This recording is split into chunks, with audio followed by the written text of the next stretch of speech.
Sharada Sharadambhoja Vadana Vadanambujai Sarvatha Smakam Sannithim Kriya Vivekinam Mahapragyam Dairyodarat Kshamanidhim Sada Abhinavapurvam Tam Vidhyatirtha Gurum Bhaje Bharati Karunapatram Bharati Padabhushanam Bharati Padamarudam Bharati Tirthamashraye Vidya Vinaya Sampannam Vitaragam Vivekinam Vande Vedanta Tatpakyam Vidushekara Bharati.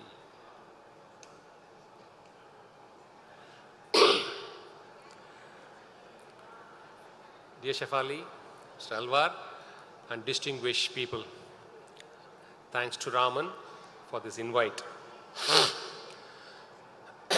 I see a lot of young children here, and that's motivating us to talk to you more. Whatever we have lived the way we have understood, and whatever we have to live, the rest we will live it our way. But you have a long way to go and passing through challenging times. So we thought we should share a few things to you. The question that arises for our debate or consideration today amongst a modern mind is, do you want to lead a successful life or a good life? That's the point. So the voting will be 9 out of 10 blindly successful life without even have to define it. What do you mean by successful life? Keep your wants increasing. Keep your desires increasing. Find the ways and means to somehow get it fulfilled. And derive joy and happiness out of it. So, the life essence is pursuit of material happiness, and that's successful life. How do you get it? Good education, successful education, success in job, success in remuneration, success in investment, success in savings, and finding yourself whenever time permits to be in the limelight or the spotlight. Life becomes successful.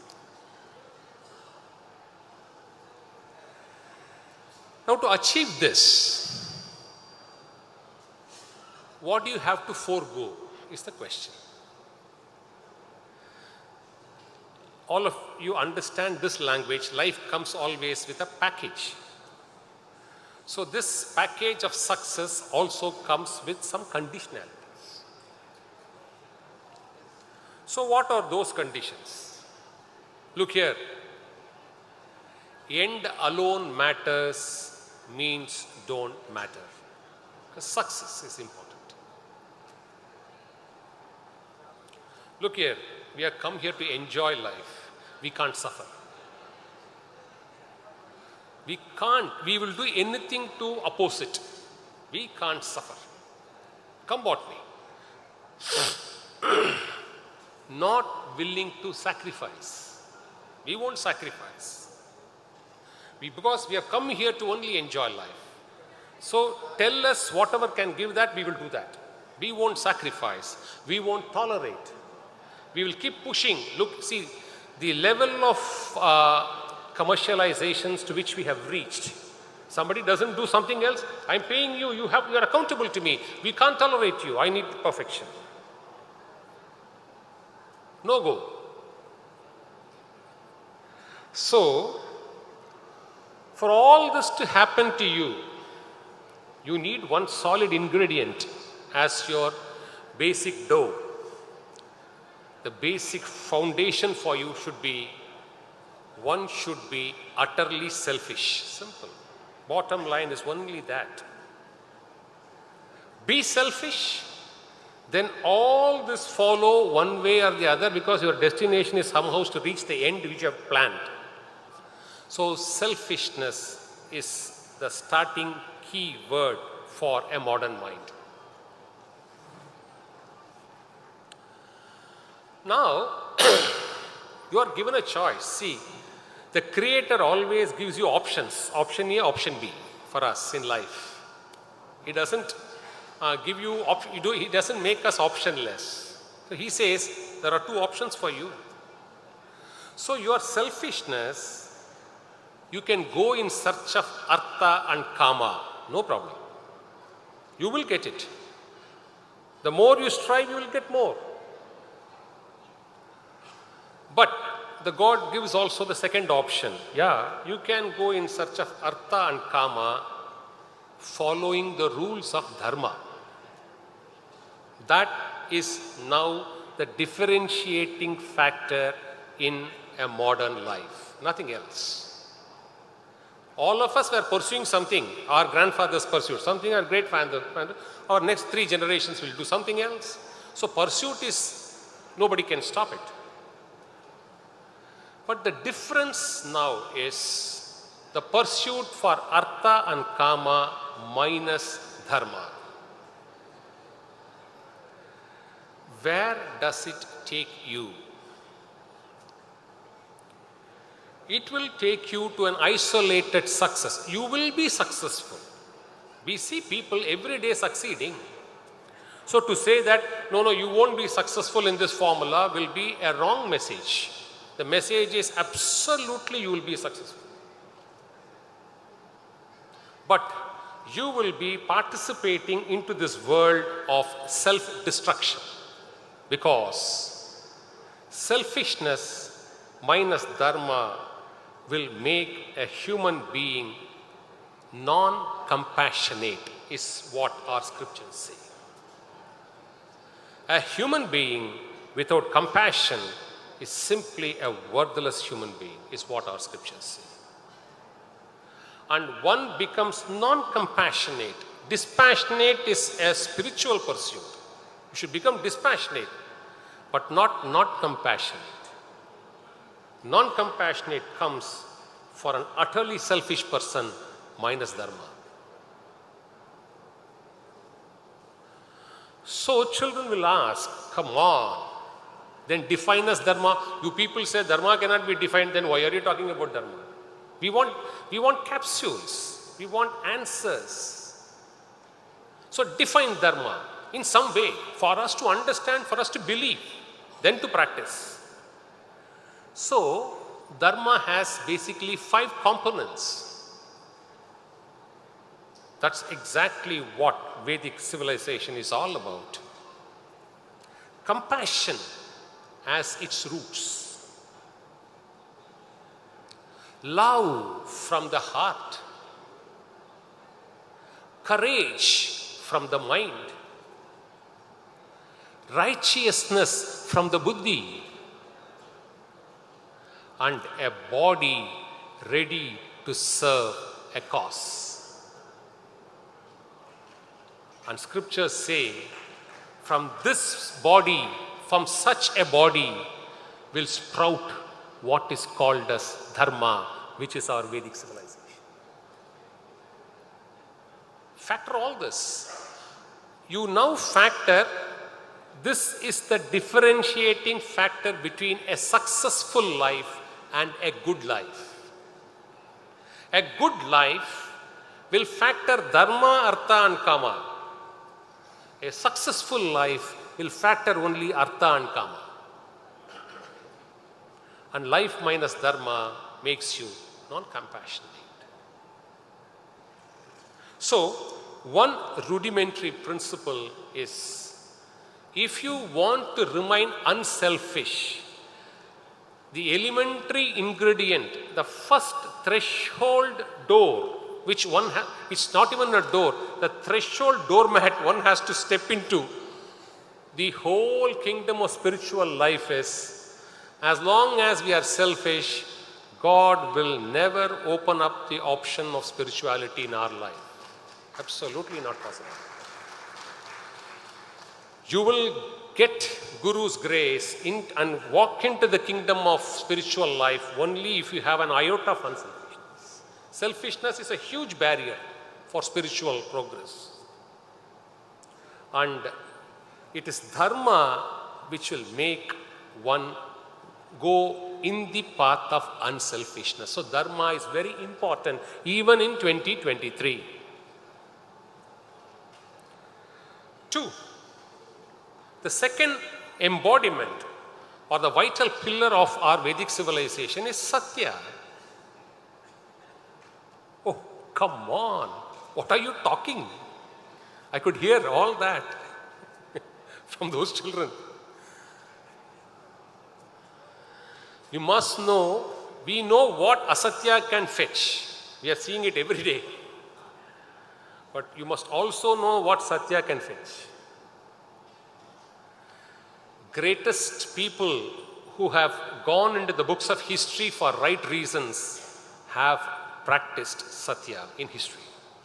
You can't enter the pages of history if you don't speak satya, if you don't practice satya. You can do everything else. People will shower praise, people will show humility, people will show grace. They will do everything to you in your lifetime because they have to tolerate you, because you're powerful, strategic. You'll never get to the books of history if you don't speak satya. Satya, today, that moral decline across the globe, what has globalization brought? Globalization has brought phenomenal. This building would not have happened without globalization. We are beneficiaries. We can't shun globalization in one word. We should respect globalization. But globalization is like a pair of slippers.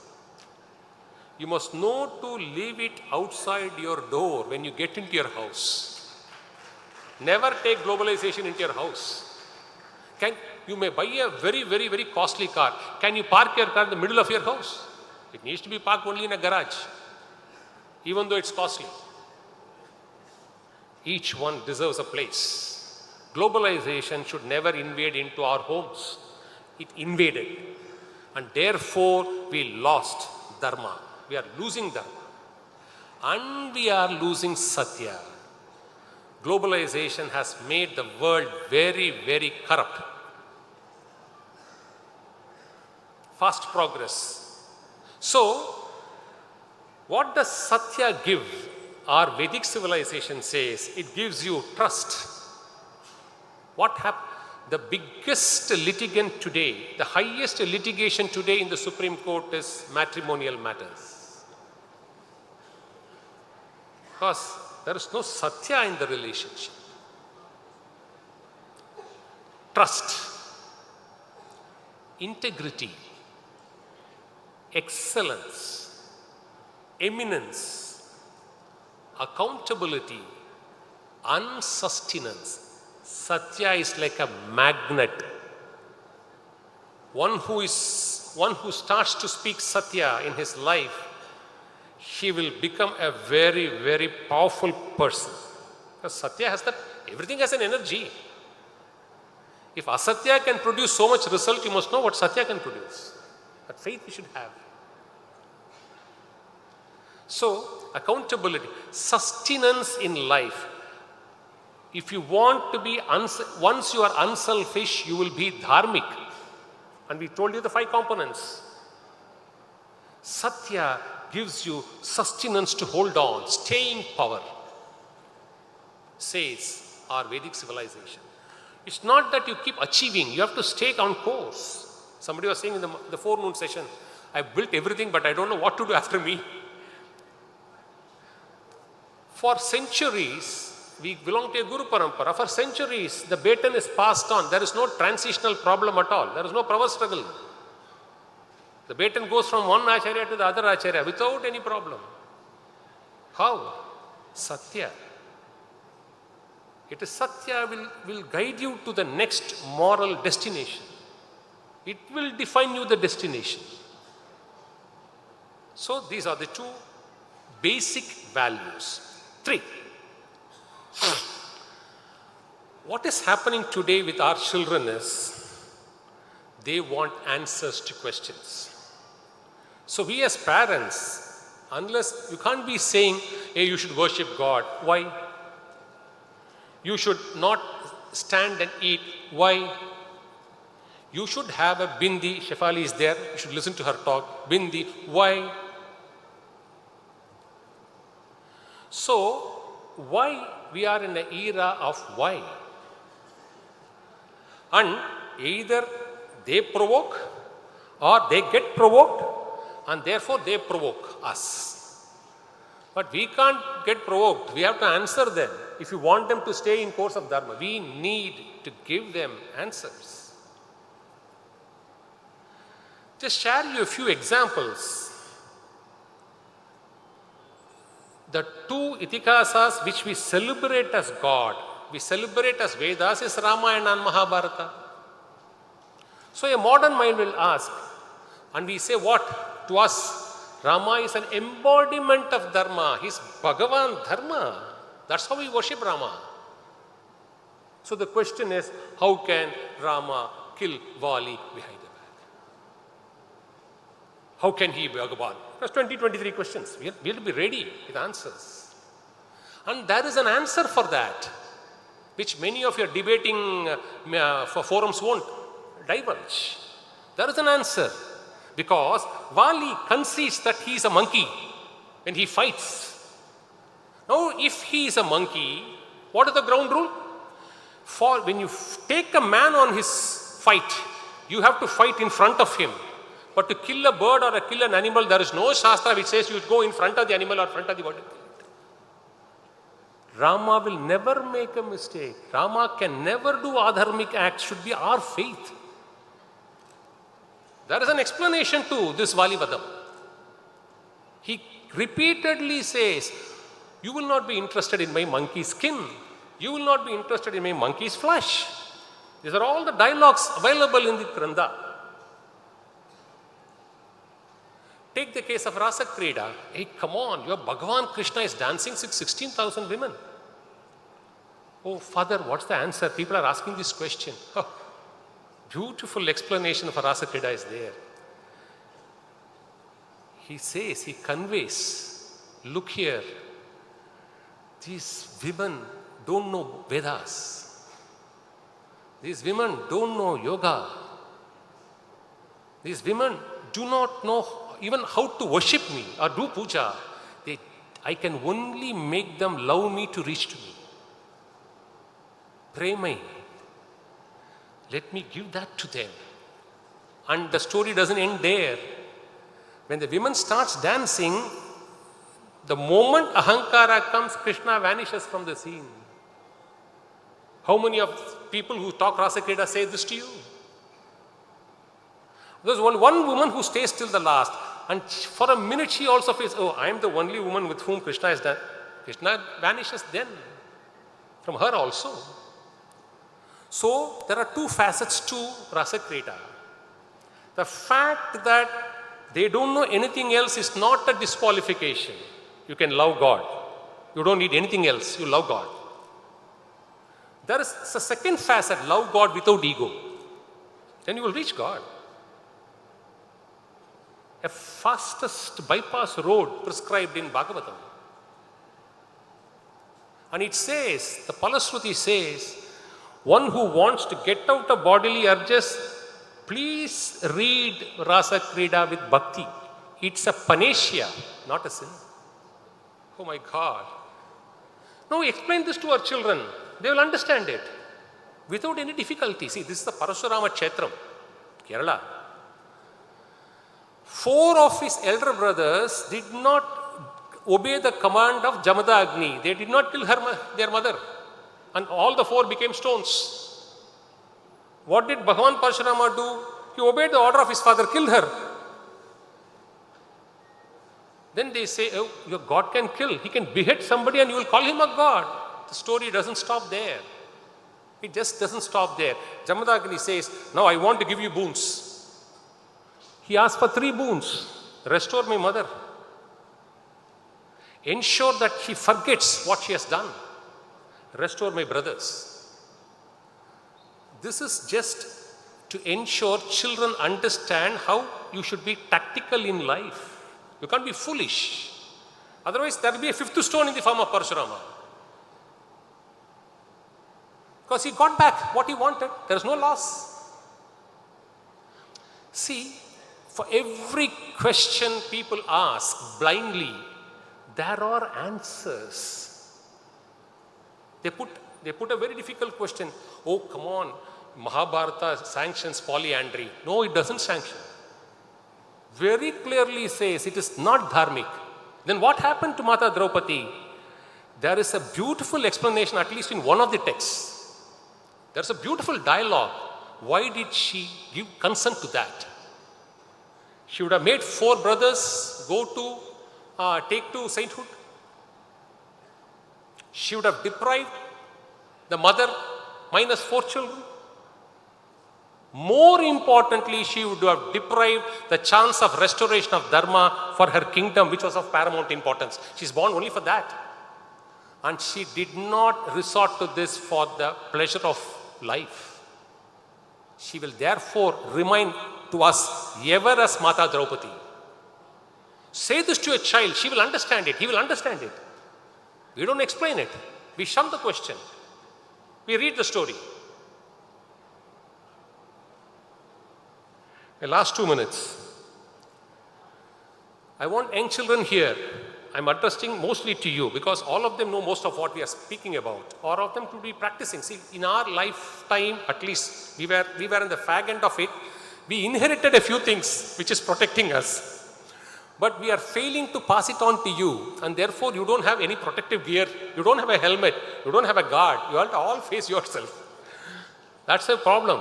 So these insulations are only to ensure you have a proper helmet, a proper guard for you. See, please remember, Sanatana Dharma is always eternal. You can clap loudly for the sake of Sanatana Dharma.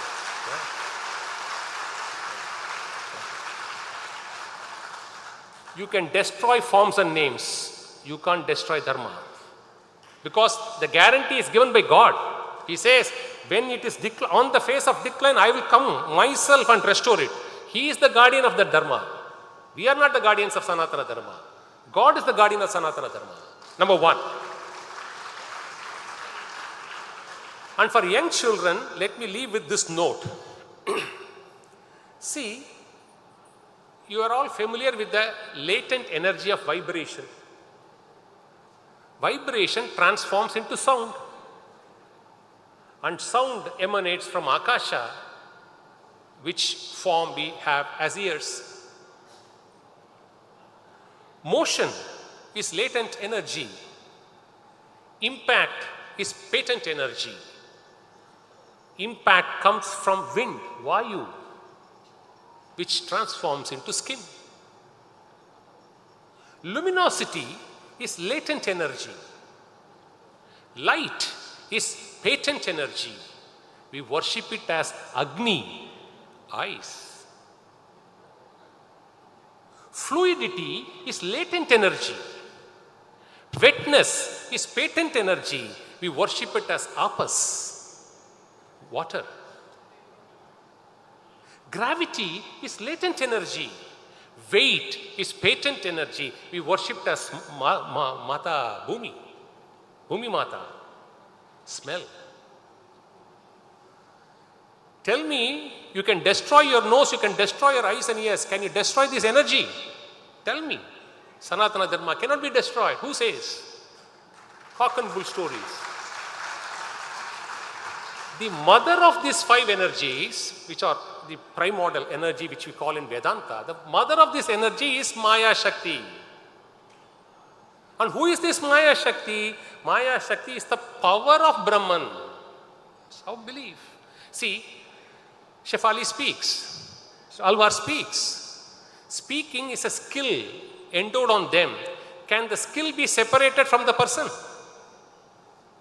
You can't separate it. So Maya Shakti cannot be separated from God.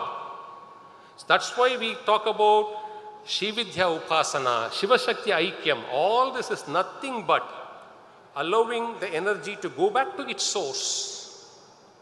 So the principal energy, which is Maya Shakti, is nothing but the power of Brahman. He alone creates, he alone sustains, he alone destroys. You and I are some third person who knows nothing about Sanatana Dharma, cannot touch it.